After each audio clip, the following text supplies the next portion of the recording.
do we have a proposed elevation difference after the joint is fixed? It's gonna be the same elevation as the pipe coming into the little grassy area.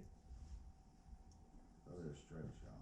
Yep, so it'll be a straight shot through there. And so it's going down. Yeah, it'll go down. But we've got over, 5/10 fall across that ditch, across that culvert pipe that ties into DD7's ditch. So once we even lower that 1 inch, we're still gonna have, about 4/10 fall across that pipe, which is way more than you need. I have a question, I Yes, ma'am. misunderstood, I thought that pipe was gonna be lifted up. It is, and it's gonna match the flow line there. And so, this pipe is here, this pipe is like this. So when we raise it up, it's gonna match flow line, and you'll still have fall all the way across into the DD7 ditch. I thought it looked more like the pipe that was coming across was here and the one that's bent is up here. It is, so when you you- go back and relay that joint and the next joint to make them level, you're gonna have the same flow line elevation, and you're still gonna have flow into the ditch. I think that's the point that the mayor didn't, you didn't mention, that you can't just fix that. One joint, we're gonna go back to the next joint and make sure everything still has flow, the two pipes line up, and it still flows into the ditch. So you're gonna make those two pipes line up Yes, ma'am, evenly? yes. And make sure you still have fall into the ditch. But yeah, they're falling into the ditch. Well, I know, but right now, the The one one on the is ditch higher. side is lower. And so when you, raise it up, it's gonna be about 1.5 inches higher. So when you go back, they're 6-foot joints, so when you go back 12 foot and relay 12 foot of joint, or pipe, we're gonna make the flow lines match, and then it still will have fall into the ditch where it ties in 12 foot into the bank. and then you'll have a cement catch basin Yes. there to, The catch basin will also be put as part of the project. Yes. do we have any dollar amounts on what this will run us, or? I think the city was gonna try to do part of it themselves. If they have to hire a contractor, it's under the, Yeah, we have budgeted funds to do it. Yes. I can't guess, cause I don't know, but I would say probably less than $10,000. yes, ma'am, I would think that too.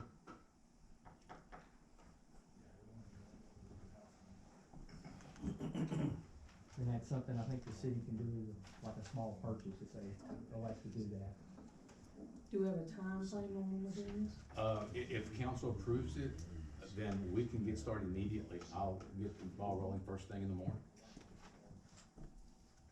And about how long will it take? Where are we gonna shut down to do that? Well, I don't plan to shut down anything. I actually plan to use a contractor if council approves to get this done. Yeah, I wanna keep the ditching going, I wanna keep everything flowing, so we'll find a contractor to do this for us. I'm okay with that.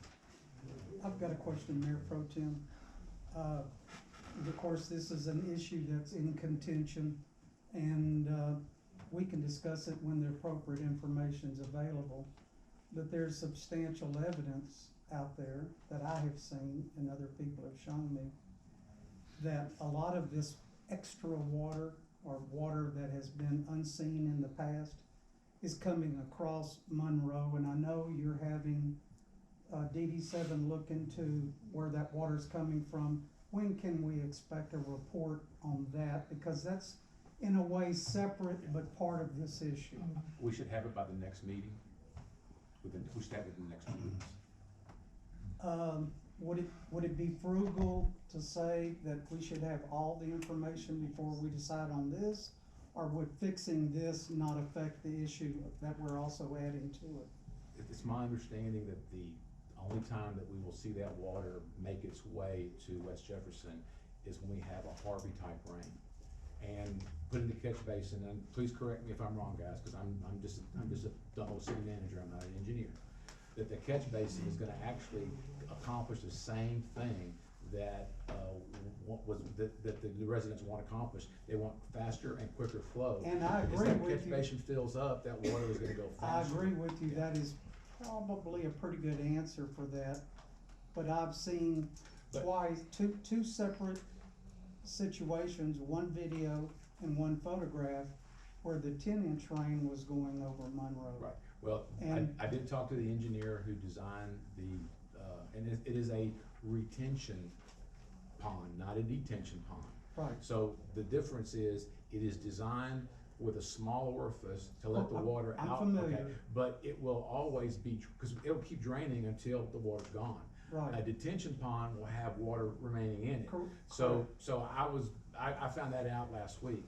So what's happened, according to my understanding, is that they've set up a drain off the property that only allows so much water, like your bathtub drain. Correct. And no matter how much it rains, okay, unless it rains higher and it actually leaves the property from the front gate, which I understand it has in the past, that water is gonna flow out at a certain rate, and it'll continue to flow until the water's gone. My big question is, right after that rain event, the 10 or 11 inch, whatever it was, event, I went out there and I saw those hay bollards blocking the gutter. My question is, one, is that pond active? Two, is that drain system active? And if it is, when was it active? Because in fact, if those things weren't connected and working, that's part of their problem. I would feel more comfortable asking the engineer with Whiteley and Associates to come to the next meeting. That's because- why I wanna Yeah, have those answers. Yeah, I will try to set that up, Councilman, and see if I can do Because- that, yeah. This issue will satisfy a lot of people if they know it wasn't working and that's why the water was coming across the street, which it has almost never done before.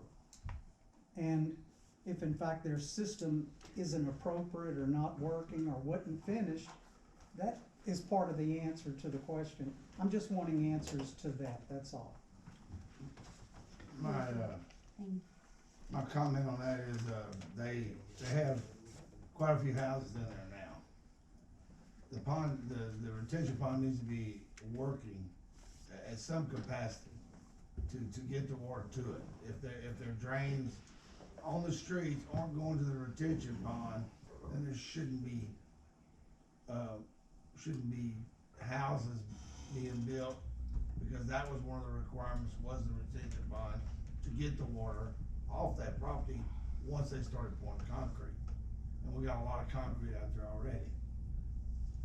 And, I met out there, a couple weeks ago, and I was shocked, at the size of the pond, cause I don't think it's right. And I called Dee about it and talked to Councilman Hoyer. And, I think that the, contract